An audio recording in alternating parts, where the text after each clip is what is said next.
Why not, for those cases of people that are usually charged with 3rd and 4th degree offenses, which are the lower level offenses, who even if you went to trial and received a conviction, we get probation anyway, why not enter into a plea bargain where you could do that ahead of time and concentrate those other resources towards trials of your more serious offenders? In evaluating this particular one, I think it's a good set of facts, a good defendant who is likely to be rehabilitated by the pretrial intervention program.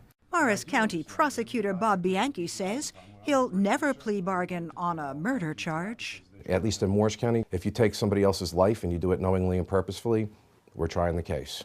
But everything else is up for negotiation. We could go high. I mean, typically on these armed robberies, we're giving 12 years. If it's a real serious armed robbery, you could be looking at a 24 offer to give this person. What's the offer right now?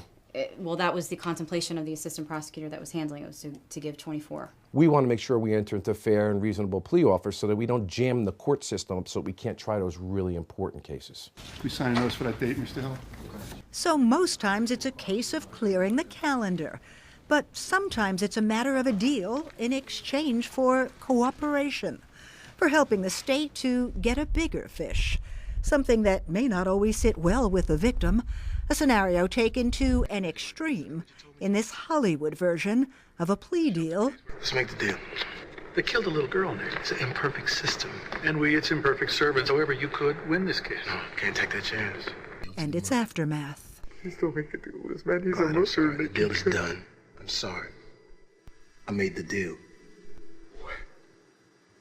How could you do that? This is just how the justice system works. This picture of the vengeful, violent victim enraged at the state may challenge credulity. But what may be nearly as shocking to the viewers of Law and Order, that minuscule number of criminal cases that ever gets close to a jury. Not guilty. What percentage of cases actually go to trial?